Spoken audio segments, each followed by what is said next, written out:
अस्सलाम वालेकुम वीवर्स, कैसे हैं आप? उम्मीद करती हूँ आप बिल्कुल खैरियत से होंगे। आज हम बना रहे हैं मटन आलू कढ़ाई जो कि बहुत मज़ेदार बनती है। मैं इसे बना रही हूँ एक नए अंदाज से, तो आपने रेसिपी पूरी देखनी है तो चलिए इसको बनाना शुरू करते हैं। बिस्मिल्लाहिर्रहमानिर्रहीम।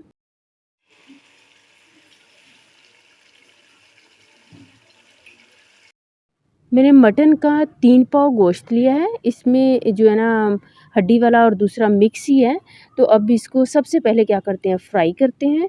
ऑयल मैंने लिया है आधा कप और इसमें हम इसे फ्राई करेंगे तकरीबन 5-6 मिनट। फ्राई करने के बाद फिर मैं आपको दिखाऊंगी कि जब इसका कलर चेंज हो जाएगा तो इसके अंदर हम शामिल करेंगे आलू।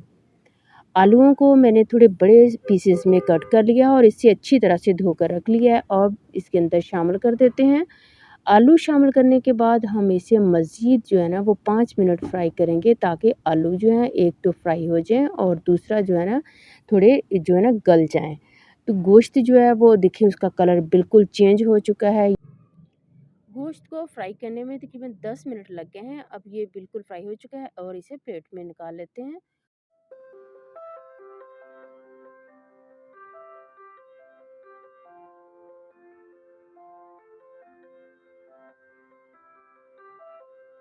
और फिर हम क्या करेंगे कि इसी ऑयल को हम ज़ाया नहीं करेंगे। इसी ऑयल के अंदर हमने प्याज काट के रखा हुआ था पहले से, तो उसे लच्छेदार प्याज काट लेना है। 2 बड़े-बड़े प्याज कट कर लिए हैं और इनको हम इसके अंदर फ्राई करेंगे इसी ऑयल के अंदर।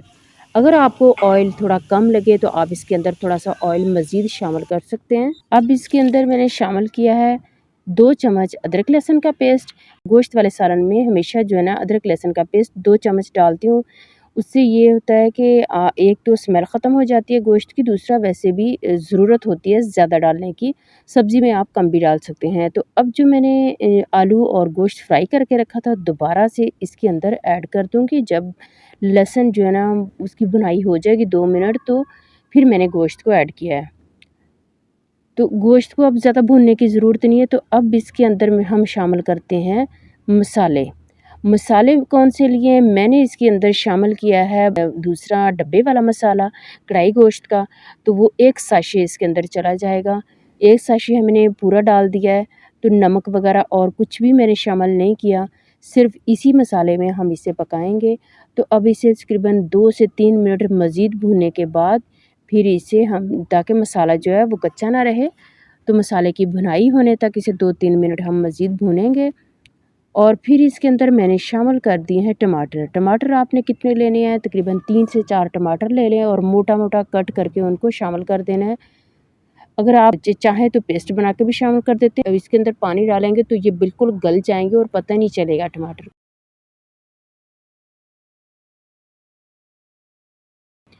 तो अब हम इसमें पानी शामिल करते हैं। अब इसके अंदर हम 1 गिलास पानी शामिल कर देते हैं, इसको गलने के लिए रख देंगे। आपने इसे तकरीबन 20 मिनट के लिए, 20 से 25 मिनट के लिए हम इसे रखेंगे मीडियम फ्लेम पे। अगर लो फ्लेम पे रखेंगे तो ज़्यादा टाइम लग जाएगा, तो मीडियम फ्लेम पे हम इसे पकने के लिए रख देंगे 20 से 25 मिनट। 10 मिनट के बाद चेक करते हैं, अभी हाफ़ पानी इसके अंदर रहता है, तो इसको 10 मिनट मज़ीद पकाएँगे।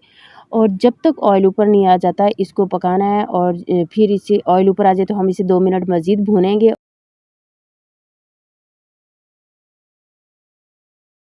और फिर इसके अंदर शामिल कर देते हैं 3-4 सब्ज़ मिर्चें, दरमियान से इसको कट लगा देते हैं ताकि इसमें अच्छी-सी और मज़े सी खुशबू भी आए। तो अब लास्ट में हमारा तकरीबन जो है ना सालन पहुँच चुका है। अब इसके अंदर मैं एक चीज़ घर का मसाला शामिल करूँगी।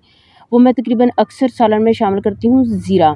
आधा चम्मच मैंने ज़ीरा शामिल किया, भुना हुआ ज़ीरा वो शामिल कर देंगे और आधा चम्मच ही गरम मसाला वो शामिल करके अब ये हमारा सालन बिल्कुल तैयार हो चुका है। तो अब इसे हम डोंगे में निकालते हैं।